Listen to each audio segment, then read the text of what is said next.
আসসালামু আলাইকুম। আশা করি সবাই ভালো আছেন। আমি আবারও ব্যাক করলাম অনেক দিন পরে। এখন আষাঢ় মাস, বর্ষাকাল চলছে এবং পানিতে থই, থই করছে আমাদের এলাকার নিচু জমিগুলো। আমি আর আমার ছোট ভাই চলে আসলাম মাছ ধরতে এবং জাল পেতেছিলাম, যেটা আমরা গত বছর কিনেছিলাম এই জাল।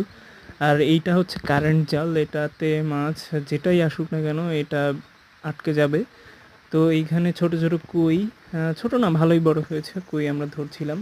দেখেন এইখানে অনেক পানি হয়েছে আরকি। তো এই পুরোটুকুই হচ্ছে আমাদের জাল পাতা। রাস্তার ধারেই আমাদের হচ্ছে এই জমিটা, জমিটার সাথেই হচ্ছে আমরা জাল পেতেছি। তো দেখা যাক কয়টা মাছ পাওয়া যায়। আশা করি সাথেই থাকবেন, দেখতে থাকবেন। গত বছর এই সময়টাতে আমরা অনেকগুলো মাছ পেয়েছিলাম এবং আমাদের জালের দাম উঠে ডাবল হয়ে গিয়েছিল। সো এবারও আমরা ভেবেছি আরও কয়েকটা জাল কিনবো, কিনে মাছ ধরবো।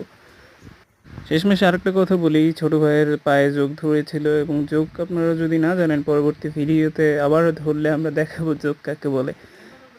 শুরুতে আমরা ভেবেছিলাম যে আমাদের মাছগুলো হয়তো পড়বে না, বেশি মাছ পাবো না, একটা দুইটা পাবো আজকেই যেহেতু প্রথম শুরু করেছি। কিন্তু আলহামদুলিল্লাহ এত মাছ আমরা কল্পনাও করিনি। অনেকগুলো মাছ পড়েছিল, যেটা আপনারা শেষে দেখবেন আর কি। একটা পরিবারের খাওয়া দাওয়া মনে হয় এটা দিয়ে হয়ে যাবে আপনারা যদি দেখেন।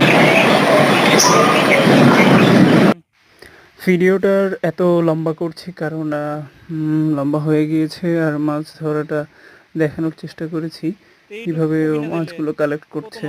ফাঁসি জাল যেহেতু, সেই কারণে মাছগুলো বের করতে অনেক কষ্ট হয়, কষ্টসাধ্য বিষয়। এর জন্য পানিতে অনেকক্ষণ দাঁড়িয়ে থাকতে হয়, যার ফলে যোগ ধরার আশঙ্কাও থাকে এবং এই ভিডিওতে ধরেও ছিল আসলে। হ্যাঁ, যাই হোক, জাল একটু ফাঁকা থাকলেই সেইখান দিয়ে মাছ বের হয়ে যায়। আমরা খুব সুন্দরভাবে চেষ্টা করছিলাম যাতে কোনো মাছ না বের হয়। আর মাছগুলো ধরে আমরা মূলত আজকে রান্না করে খাবো, ভেজে খাবো এবং ২ ঘন্টা পরে আবারও আসবো, এসে দেখবো কী মাছ পড়েছে। দেখেন এই যে মাছগুলো, মোটামুটি অনেকগুলো মাছ হয়েছে, কই মাছ। আর কই মাছ ভেজে খেতে যে এত সুস্বাদু, যেটা বলার আর কোনো অপেক্ষাই রাখে না। তো আমরা এটা বাড়িতে নিয়ে যাব এবং নিয়ে কাটাকাটি করে রাতে খাবো ইনশাআল্লাহ। আর শেষে এই যে মাছগুলো। তো কমেন্টে জানান কেমন হয়েছে।